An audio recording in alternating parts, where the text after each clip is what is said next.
Hello everyone, আসসালামু আলাইকুম। সবাই কেমন আছেন? সবাই ভালো আছেন। তো আজকে আমরা কি কি বাজার করলাম সেটা আপনাদের সাথে শেয়ার করব। চলুন শেয়ার করা যাক। তো এদিকে কিছু শুকনা বাজার, এদিকে কিছু মাছ বাজার আছে। তো এদিকে নিলাম একটা চুই পিঠা, তারপরে 2 ধরনের সেমাই, তারপরে পাপড়া, তারপর ফুচকা, একটা সস, তারপর আছে এখানে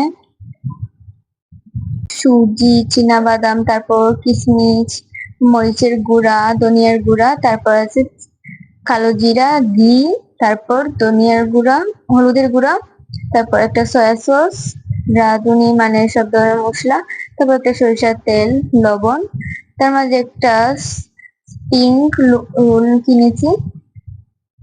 তো এখানে আরো কিছু বাজার আছে, পেঁয়াজ আছে, 1 প্যাকেট মুড়ি, তারপর 1 প্যাকেট হুইল, তারপর 3 প্যাকেট কুকুলা নুডলস, তারপরে আছে একটা ফুড কালার, তারপরে চুলের তেল, বেকিং পাউডার, টুথপেস্ট, তারপর মরিচ, লঙ্কা, গোলমরিচ এগুলো। তারপর এখানে আছে একটা ময়দা, 1 প্যাকেট চিনি, তারপরে একটা সাবান, আসলে 2 প্যাকেট চিনি ছিল, তারপরে চা পাতা, 2 প্যাকেট আটা, তারপর 2টা বল সাবান, 1 প্যাকেট দুধ, তারপর এদিকে আছে 5 কেজি আলু, তারপর এদিকে আছে 5 কেজি পেঁয়াজ।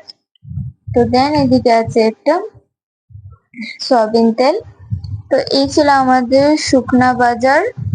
তো দেন এবার এদিকে আছে মাংস, একটা মুরগি মাংস, তারপরে এখানে আছে 3টা তেলাপিয়া মাছ, তরতাজা একদম টাটকা মাছ, তারপর এখানে আছে কিছু শিং মাছ, তারপর আবার এদিকে আছে কিছু ফেবরা মাছ। তো এত দুজন মানুষের অনেক খরচ, তারপরও এত কিছু লাগে। তারপর যদি আপনি 20,000 টাকা নিয়ে যদি বাজারে যান তাহলে দেখবেন 1 টাকাও পাবে না, যে পরিমাণে দাম সবকিছু।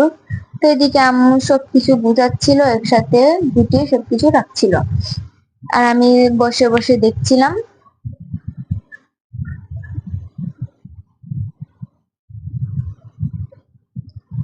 দেন এদিকে সকাল থেকে কিছু খাচ্ছিলাম না, তাই মাছ মারানোর পর কিছু ডিম বেরিয়েছে, যাতে এগুলো বাজি করে নিলাম। তো আমাদের ডিম বাজি হয়ে গেছে।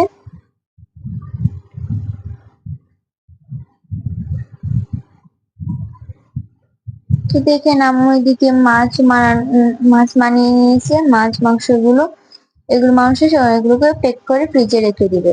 আজকের ভিডিও এই পর্যন্ত। সবাই ভালো থাকবেন, সুস্থ থাকবেন।